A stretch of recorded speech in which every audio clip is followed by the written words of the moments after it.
বর্ণবাদ ক্রীড়াঙ্গনে যা রূপ নিয়েছে এক প্রকার ব্যাধিতে। প্রায়ই খেলোয়াড়দের অপ্রীতিকর অসম্মানজনক পরিস্থিতির শিকার হতে হয়। সম্প্রতি এই ঘটনার পরিমাণ বেড়ে গেলেও এর অতীতে আছে আরও অনেক নজির, তবে সমর্থকদের দ্বারা নয়। একজন ক্রিকেটারই আরেকজন ক্রিকেটারকে বর্ণবাদী মন্তব্য করেন, আর সেই ঘটনা পুরো ক্রিকেট বিশ্বে পরিচিত মাঙ্কি গেট স্ক্যান্ডাল নামে। দর্শক, ওয়েলকাম টু হাউস দ্যাট। আজকের পর্বে আপনাদের জানাবো তেমনই এক ঘটনা, আর এই আয়োজনে বরাবরের মতো আপনাদের সঙ্গে আছি আমি তাজিন খন্দকার।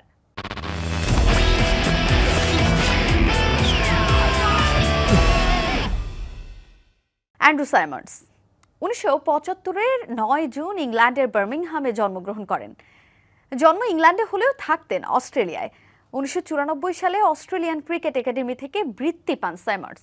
ঠিক এক বছর পর ইংলিশ কাউন্টি ক্রিকেটে গ্লস্টারশায়ারের হয়ে এক বছর খেলেন তিনি।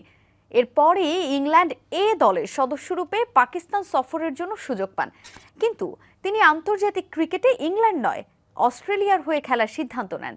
এরপরই শুরু হয় তার অস্ট্রেলিয়ার ক্রিকেটে পথ চলা।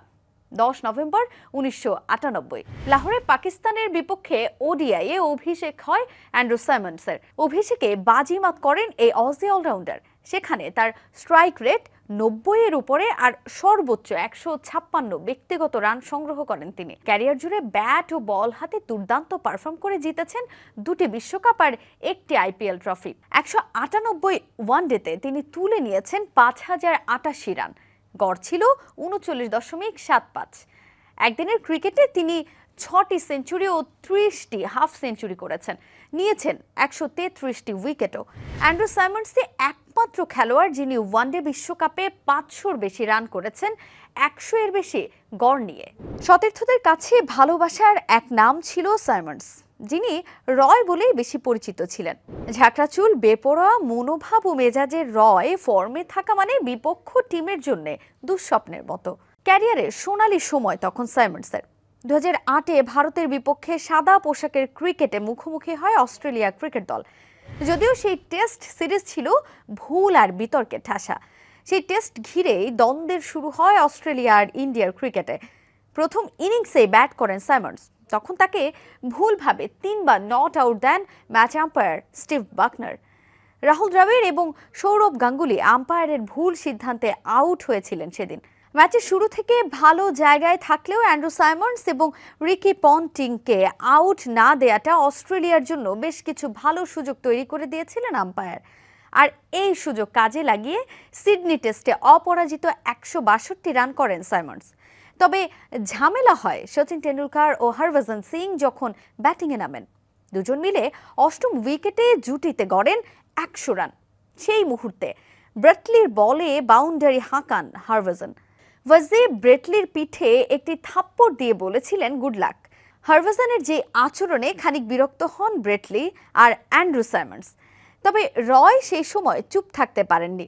তিনি তখন বলে ওঠেন, আমাদের এসব গুড লাকের দরকার নেই, এটা আপনার নিজের সতীর্থদের সাথে করুন। কিন্তু সাইমন্ডসের সেই কথার জবাব দিয়ে বসেন হরভজনও।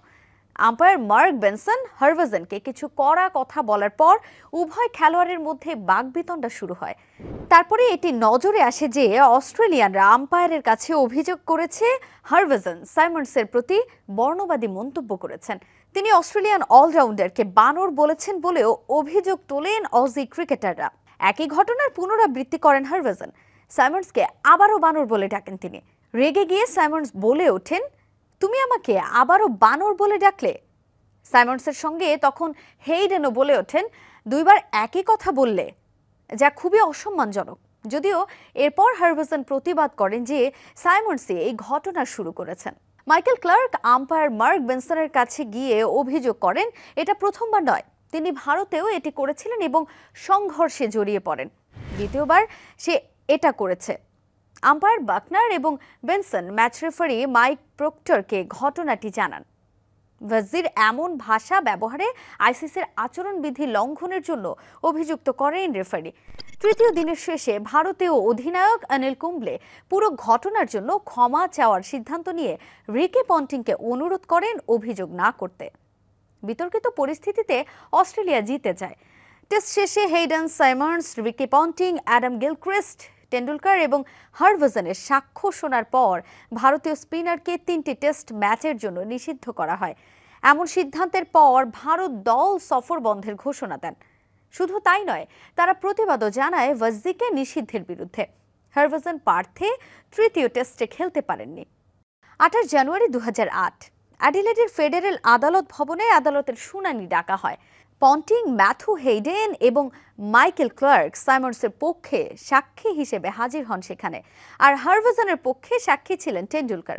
বিচারক হ্যানসেন সিদ্ধান্তে পৌঁছেছিলেন যে হরভজনের বিরুদ্ধে বর্ণবাদের অভিযোগ প্রমাণিত হওয়ার জন্য পর্যাপ্ত প্রমাণ নেই। হরভজন বানর শব্দটি ব্যবহার করেছেন নাকি একই ধরনের হিন্দি কোনো শব্দ ব্যবহার করেছেন তা সাইমন্ডস বলতে পারেননি সেদিন। এরপর হরভজনের 3 টেস্টের নিষেধাজ্ঞা তুলে নেওয়া হয়। ম্যাচ রেফারি মাইক প্রক্টর বলেছেন যে হরভজন আইসিসির আচরণবিধির লেভেল 3 এর অপরাধ আইন লঙ্ঘন করেছেন। অবশেষে আইসিসির আপিল কমিশনার বিচারপতি জন হ্যানসন ওয়াজদিকে নির্দোষ বলে রায় দেন। তখন তাকে ম্যাচ ফির 50% জরিমানা করা হয়েছিল। সেই থেকে ভারত আর অস্ট্রেলিয়ার ক্রিকেটে একটা দ্বন্দ্বের শুরু হয়, আর এই ঘটনা ক্রিকেট ইতিহাসে মাঙ্কি গেট বলে পরিচিত হয়ে ওঠে। যদিও হরভজনের সঙ্গে এমন দ্বন্দ্বের পর নিজের ক্যারিয়ারটাই কিছুটা অগোছালো হয়ে ওঠে। 2008 সালে হরভজন সিং এর সাথে মাঙ্কি গেটের ঘটনার পর এই খেলোয়াড় পুরোপুরি ভেঙে পড়েন। এই বিতর্কের পর সাইমন্ডস নেশাগ্রস্ত হয়ে পড়েন। এরপর অস্ট্রেলিয়ান ক্রিকেটেও তার চুক্তি বাতিল করা হয়। অনেক অভিজ্ঞ ক্রিকেটার সাইমন্ডসের ক্যারিয়ারের শেষের জন্য মাঙ্কি গেট কাণ্ডকে দায়ী করেছেন। অস্ট্রেলিয়ার হয়ে 2009 সালে শেষ ম্যাচ খেলেছিলেন এই অলরাউন্ডার। একই বছর মদ্যপান এবং অন্যান্য বিষয়ে নিয়ম লঙ্ঘনের জন্য সাইমন্ডসকে টি-20 বিশ্বকাপ থেকে দেশে পাঠানো হয়েছিল। আর এই ঘটনার পর অস্ট্রেলিয়া তার চুক্তি বাতিল করে এবং তিনি আর কখনো অস্ট্রেলিয়ার হয়ে মাঠে নামেননি। দর্শক, আজ এ পর্যন্তই। পরের পর্বে আবারও হাজির হব নতুন কোনো এপিসোড নিয়ে। সে পর্যন্ত ভালো থাকুন আর সঙ্গে থাকুন সময়।